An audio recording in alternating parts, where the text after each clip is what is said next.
Imagine a company as influential as Apple losing relevance in one of the most populated countries in the world. Isn't that just shocking?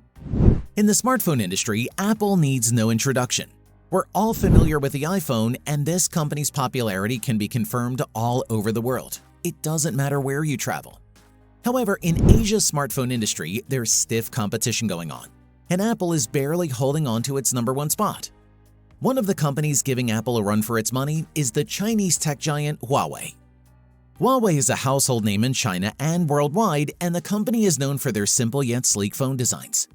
Its sales have grown tremendously within the past decade, so much so that Apple's long-standing dominance is now threatened.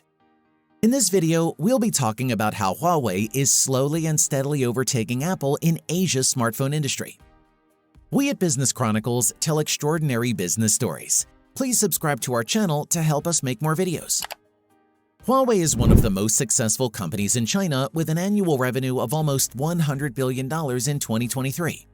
Its reach has spread far beyond smartphones to many other tech products. Judging from the company's success, it is difficult to believe that Huawei started as one small office in Shenzhen, China. Over the last 3 decades, Huawei has exceeded the expectations of its founders, and its success story is definitely one for the books. The story of Huawei begins with a man called Ren Zhengfei. Ren grew up in a time when China's economy was deplorable. His family was very poor, so poor that they could barely afford to put salt in the food they cooked.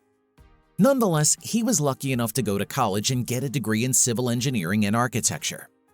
Ren was the only one in his family to earn a higher education, and because of this, he was listed in the army to work as a lab technician in 1974.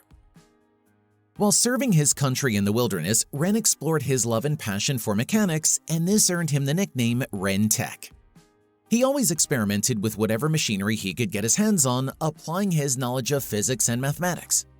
Unfortunately, later in the 1980s, China cut down the size of its army, and Ren was one of the military men who were fired. Fresh out of the army, Ren sought ways to survive as a 44-year-old man with a family to cater to. At the time, China's telecommunications industry was severely underdeveloped, and even the little communications technology available to the country was imported from abroad. Therefore, Ren made it his mission to build essential telecommunication infrastructure for his country. So in 1987, he founded Huawei in Shenzhen, China. The company started with about $5,000 provided by Ren and 5 other investors, and the rest, they say, is history. Through Huawei, Ren fulfilled his dream and built a domestic telecommunication system that drastically ended China's reliance on foreign telecommunication infrastructure. But the company achieved so much more. Within a short 36-year history, Huawei has become the largest manufacturer of telecommunications equipment and the second largest manufacturer of smartphones in the world. Its products are sold in over 175 countries, serving over a third of the world's population.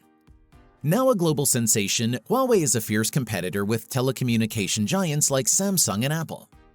As far as competitions go, Huawei and Apple have a long-standing rivalry. And ever since this rivalry started in the early 2000s, each company has taken turns overtaking the other. Before the iPhone became popular in China, citizens were more likely to use locally manufactured smartphones, which gave Huawei smartphones an edge over iPhones.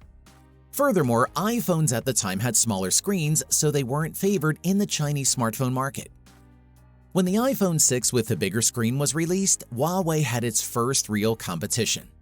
Apple products were in more demand than Huawei, so the Chinese company upped its game by manufacturing affordable premium phones.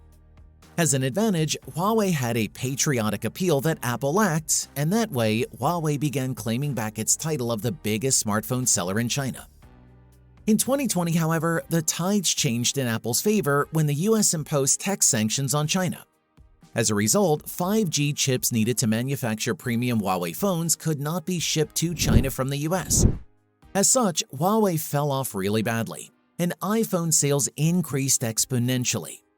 In 2023, however, Huawei hit the smartphone industry with a comeback that is impossible to forget: the launch of the Mate 60. In the premium smartphone market. The shock of this reemergence has affected the sales of iPhones in China specifically. In October last year, Huawei smartphone sales grew by 83%, while Apple's rose by just 11%. Because of its high production power, Huawei is more likely than Apple to continue meeting up with the crazy demand for premium smartphones. Therefore, Apple is likely to be kicked off its #1 spot in China and Asia as a whole. The answer lies in whether Huawei can release more impressive smartphones to keep the customers on its side. Can the company pull this off? Well, it is possible, but it won't be a walk in the park, because the Mate 60 series is pretty difficult to top.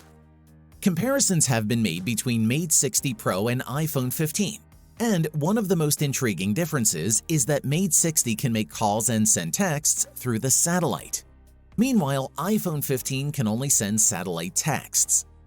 Furthermore, a survey was put out on a social media platform in China where the participants were asked what phone they'd prefer to buy between a Mate 60 and an iPhone 15. Surprisingly, 61,000 people voted for the Huawei smartphone, while only 24,000 voted in favor of the iPhone. At the very least, this survey could mean that people are more interested in exploring Huawei smartphones than Apple's. That is definitely not a good sign for the upcoming iPhones in Apple's lineup. If this declining interest in Apple continues, there could be a corresponding decline in Apple's share in China's smartphone market. Therefore, Huawei would become more valuable and successful, and Apple may cave under the pressure to keep up and be relegated to second place after all. With that, we've come to the end of this video. Do you think Apple will maintain its #1 spot in China and Asia? Let us know what you think in the comment section. Thank you for watching, and we'll see you in the next video.